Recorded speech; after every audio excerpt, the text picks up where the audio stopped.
Namaste devotees. Today it is Magha Purnima and on this day I have chanted a very powerful Sri Rama mantra. By listening to this powerful mantra today with devotion for 108 times each in the morning and evening, protection will be obtained from negative energies. Success will be obtained quickly and all types of sorrows will be destroyed. Before listening to the mantra, if you are new to the channel, subscribe the channel, press the nearby bell icon and select all option. Also comment as Jai Shri Ram. दानवेन्द्र महामत्त गजपञ्चास्य रूपिणे नमोऽस्तु रघुनाथाय रामायापन्निवारिणे दानवेन्द्र महामत्त गजपञ्चास्य रूपिणे नमोऽस्तु रघुनाथाय रामायापन्निवारिणे दानवेन्द्र महामत्त गजपञ्चास्य रूपिणे नमोऽस्तु रघुनाथाय रामायापन्निवारिणे दानवेन्द्र महामत्त गजपञ्चास्य रूपिणे नमोऽस्तु रघुनाथाय रामायापन्निवारिणे दानवेन्द्र महामत्त गजपञ्चास्य रूपिणे नमोऽस्तु रघुनाथाय रामायापन्निवारिणे दानवेन्द्र महामत्त गजपञ्चास्य रूपिणे नमोऽस्तु रघुनाथाय रामायापन्निवारिणे दानवेन्द्र महामत्त गजपञ्चास्य रूपिणे नमोऽस्तु रघुनाथाय रामायापन्निवारिणे दानवेन्द्र महामत्त गजपञ्चास्य रूपिणे नमोऽस्तु रघुनाथाय रामायापन्निवारिणे दानवेन्द्र महामत्त गजपञ्चास्य रूपिणे नमोऽस्तु रघुनाथाय रामायापन्निवारिणे दानवेन्द्र महामत्त गजपञ्चास्य रूपिणे नमोऽस्तु रघुनाथाय रामायापन्निवारिणे दानवेन्द्र महामत्त गजपञ्चास्य रूपिणे नमोऽस्तु रघुनाथाय रामायापन्निवारिणे दानवेन्द्र महामत्त गजपञ्चास्य रूपिणे नमोऽस्तु रघुनाथाय रामायापन्निवारिणे दानवेन्द्र महामत्त गजपञ्चास्य रूपिणे नमोऽस्तु रघुनाथाय रामायापन्निवारिणे दानवेन्द्र महामत्त गजपञ्चास्य रूपिणे नमोऽस्तु रघुनाथाय रामायापन्निवारिणे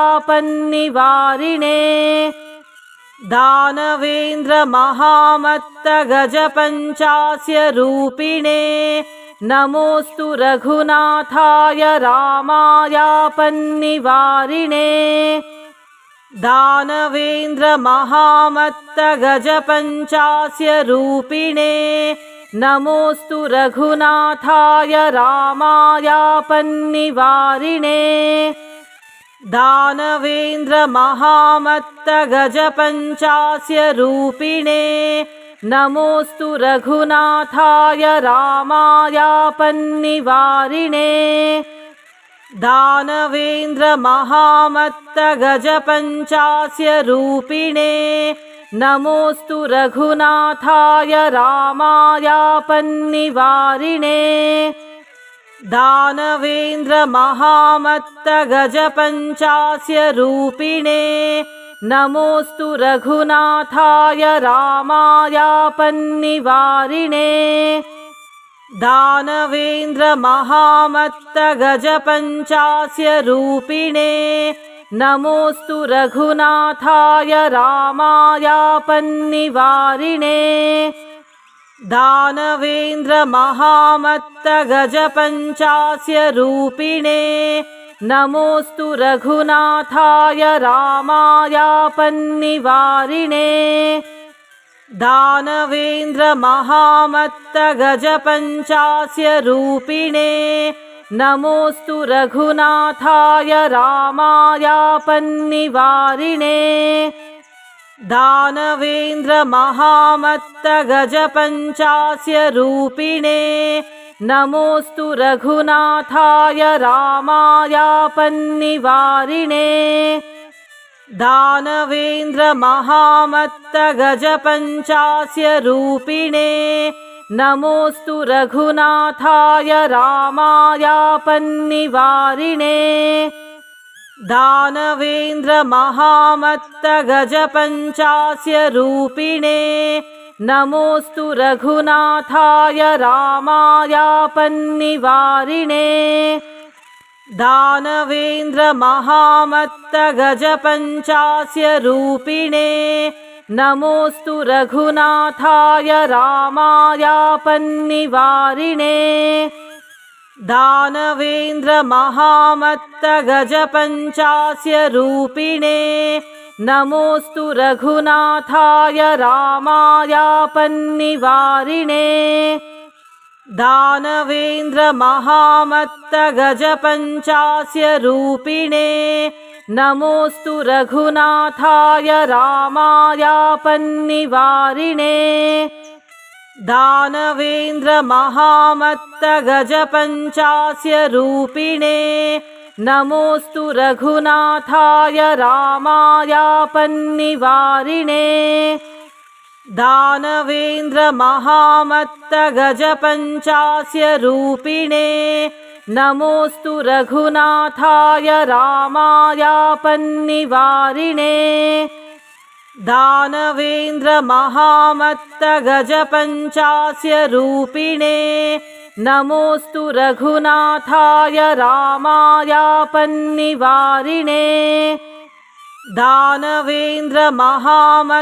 दानवेन्द्रमहामत्तगजपञ्चास्य रूपिणे नमोऽस्तु रघुनाथाय रामायापन्निवारिणे दानवेन्द्रमहामत्तगजपञ्चास्य रूपिणे नमोऽस्तु रघुनाथाय रामायापन्निवारिणे दानवेन्द्रमहामत्तगजपञ्चास्य रूपिणे नमोऽस्तु रघुनाथाय रामायापन्निवारिणे दानवेन्द्रमहामत्तगजपञ्चास्य रूपिणे नमोऽस्तु रघुनाथाय रामायापन्निवारिणे दानवेन्द्रमहामत्तगजपञ्चास्य रूपिणे नमोऽस्तु रघुनाथाय रामायापन्निवारिणे दानवेन्द्रमहामत्तगजपञ्चास्य रूपिणे नमोऽस्तु रघुनाथाय रामायापन्निवारिणे दानवेन्द्रमहामत्तगजपञ्चास्य रूपिणे नमोऽस्तु रघुनाथाय रामायापन्निवारिणे दानवेन्द्रमहामत्तगजपञ्चास्य रूपिणे नमोऽस्तु रघुनाथाय रामायापन्निवारिणे दानवेन्द्रमहामत्तगजपञ्चास्य रूपिणे नमोऽस्तु रघुनाथाय रामायापन्निवारिणे दानवेन्द्रमहामत्तगजपञ्चास्य रूपिणे नमोऽस्तु रघुनाथाय रामायापन्निवारिणे दानवेन्द्रमहामत्तगजपञ्चास्य रूपिणे नमोऽस्तु रघुनाथाय रामायापन्निवारिणे दानवेन्द्रमहामत्तगजपञ्चास्य रूपिणे नमोऽस्तु रघुनाथाय रामायापन्निवारिणे दानवेन्द्रमहामत्तगजपञ्चास्य रूपिणे नमोऽस्तु रघुनाथाय रामायापन्निवारिणे दानवेन्द्रमहामत्तगजपञ्चास्य रूपिणे नमोऽस्तु रघुनाथाय रामायापन्निवारिणे दानवेन्द्रमहामत्तगजपञ्चास्य रूपिणे नमोऽस्तु रघुनाथाय रामायापन्निवारिणे दानवेन्द्रमहामत्तगजपञ्चास्य रूपिणे नमोऽस्तु रघुनाथाय रामायापन्निवारिणे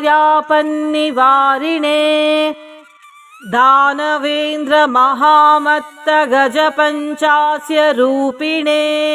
नमोऽस्तु रघुनाथाय रामायापन्निवारिणे दानवेन्द्रमहामत्तगजपञ्चास्य रूपिणे नमोऽस्तु रघुनाथाय रामायापन्निवारिणे दानवेन्द्रमहामत्तगजपञ्चास्य रूपिणे नमोऽस्तु रघुनाथाय रामायापन्निवारिणे दानवेन्द्रमहामत्तगजपञ्चास्य रूपिणे नमोऽस्तु रघुनाथाय रामायापन्निवारिणे दानवेन्द्रमहामत्तगजपञ्चास्य रूपिणे नमोऽस्तु रघुनाथाय रामायापन्निवारिणे दानवेन्द्रमहामत्तगजपञ्चास्य रूपिणे नमोऽस्तु रघुनाथाय रामायापन्निवारिणे दानवेन्द्रमहामत्तगजपञ्चास्य रूपिणे नमोऽस्तु रघुनाथाय रामायापन्निवारिणे दानवेन्द्रमहामत्तगजपञ्चास्य रूपिणे नमोऽस्तु रघुनाथाय रामायापन्निवारिणे दानवेन्द्रमहामत्तगजपञ्चास्य रूपिणे नमोऽस्तु रघुनाथाय रामायापन्निवारिणे दानवेन्द्रमहामत्तगजपञ्चास्य रूपिणे नमोऽस्तु रघुनाथाय रामायापन्निवारिणे दानवेन्द्रमहामत्तगजपञ्चास्य रूपिणे नमोऽस्तु रघुनाथाय रामायापन्निवारिणे दानवेन्द्रमहामत्तगजपञ्चास्य रूपिणे नमोऽस्तु रघुनाथाय रामायापन्निवारिणे दानवेन्द्रमहामत्तगजपञ्चास्य रूपिणे नमोऽस्तु रघुनाथाय रामायापन्निवारिणे दानवेन्द्रमहामत्तगजपञ्चास्य रूपिणे नमोऽस्तु रघुनाथाय रामायापन्निवारिणे दानवेन्द्रमहामत्तगजपञ्चास्य रूपिणे नमोऽस्तु रघुनाथाय रामायापन्निवारिणे दानवेन्द्रमहामत्तगजपञ्चास्य रूपिणे नमोऽस्तु रघुनाथाय रामायापन्निवारिणे दानवेन्द्रमहामत्तगजपञ्चास्य रूपिणे नमोऽस्तु रघुनाथाय रामायापन्निवारिणे दानवेन्द्रमहामत्तगजपञ्चास्य रूपिणे नमोऽस्तु रघुनाथाय रामायापन्निवारिणे दानवेन्द्रमहामत्तगजपञ्चास्य रूपिणे नमोऽस्तु रघुनाथाय रामायापन्निवारिणे दानवेन्द्रमहामत्तगजपञ्चास्य रूपिणे नमोऽस्तु रघुनाथाय रामायापन्निवारिणे दानवेन्द्रमहामत्तगजपञ्चास्य रूपिणे नमोऽस्तु रघुनाथाय रामायापन्निवारिणे दानवेन्द्रमहामत्तगजपञ्चास्य रूपिणे नमोऽस्तु रघुनाथाय रामायापन्निवारिणे दानवेन्द्रमहामत्तगजपञ्चास्य रूपिणे नमोऽस्तु रघुनाथाय रामायापन्निवारिणे दानवेन्द्रमहामत्तगजपञ्चास्य रूपिणे नमोऽस्तु रघुनाथाय रामायापन्निवारिणे दानवेन्द्रमहामत्तगजपञ्चास्य रूपिणे नमोऽस्तु रघुनाथाय रामायापन्निवारिणे दानवेन्द्रमहामत्तगजपञ्चास्य रूपिणे नमोऽस्तु रघुनाथाय रामायापन्निवारिणे दानवेन्द्रमहामत्तगजपञ्चास्य रूपिणे नमोऽस्तु रघुनाथाय रामायापन्निवारिणे दानवेन्द्रमहामत्तगजपञ्चास्य रूपिणे नमोऽस्तु रघुनाथाय रामायापन्निवारिणे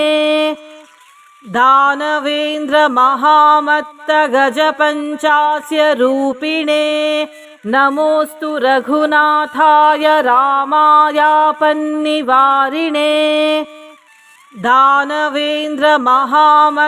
दानवेन्द्रमहामत्तगजपञ्चास्य रूपिणे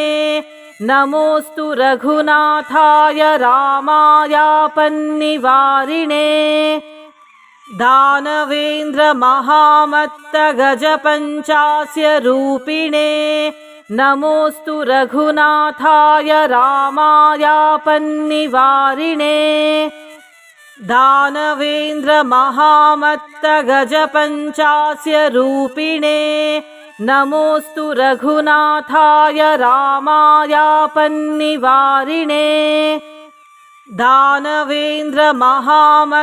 दानवेन्द्रमहामत्तगजपञ्चास्य रूपिणे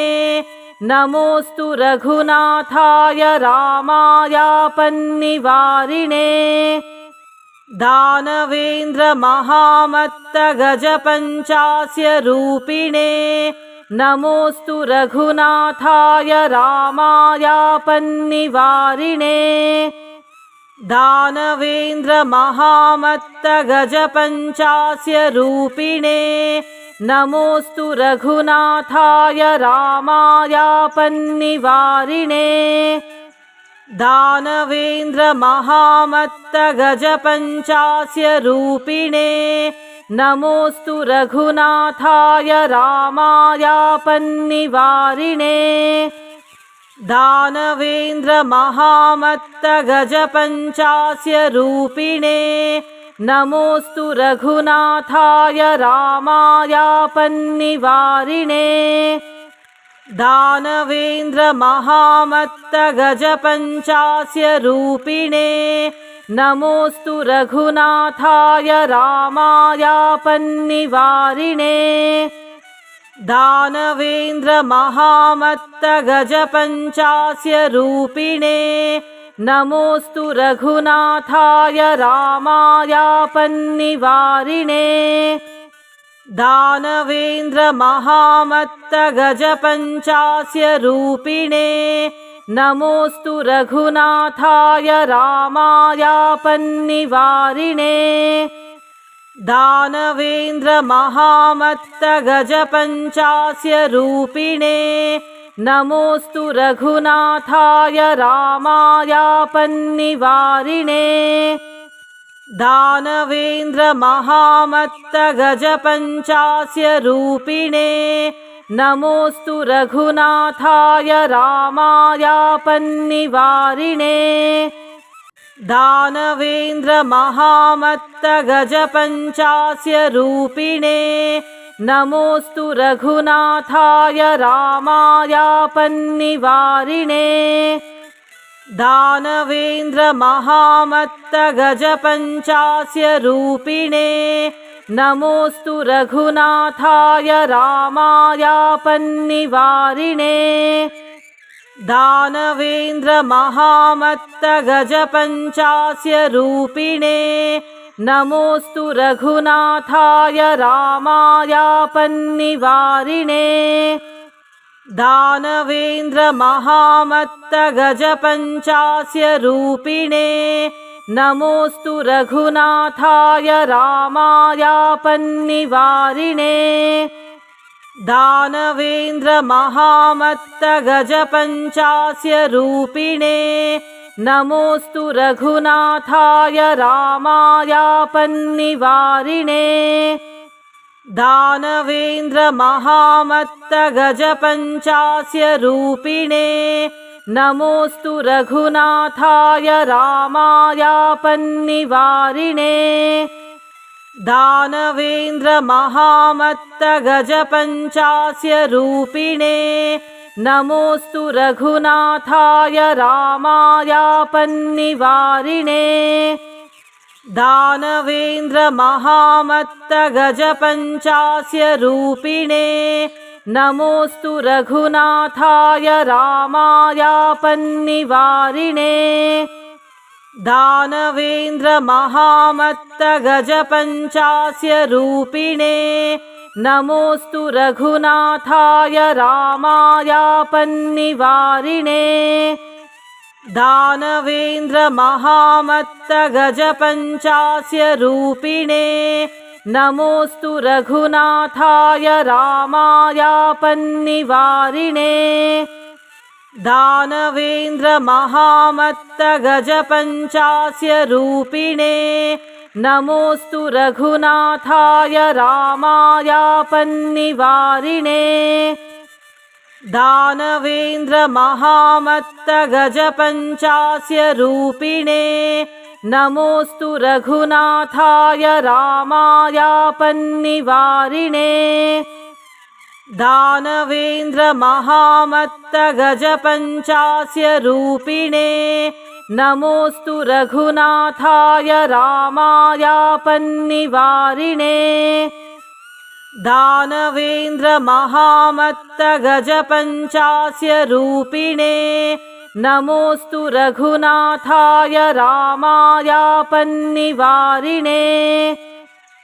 दानवेन्द्रमहामत्तगजपञ्चास्य रूपिणे नमोऽस्तु रघुनाथाय रामायापन्निवारिणे दानवेन्द्रमहामत्तगजपञ्चास्य रूपिणे नमोऽस्तु रघुनाथाय रामायापन्निवारिणे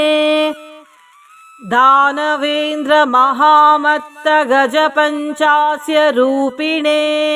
नमोऽस्तु रघुनाथाय रामायापन्निवारिणे दानवेन्द्रमहामत्तगजपञ्चास्य रूपिणे नमोऽस्तु रघुनाथाय रामायापन्निवारिणे।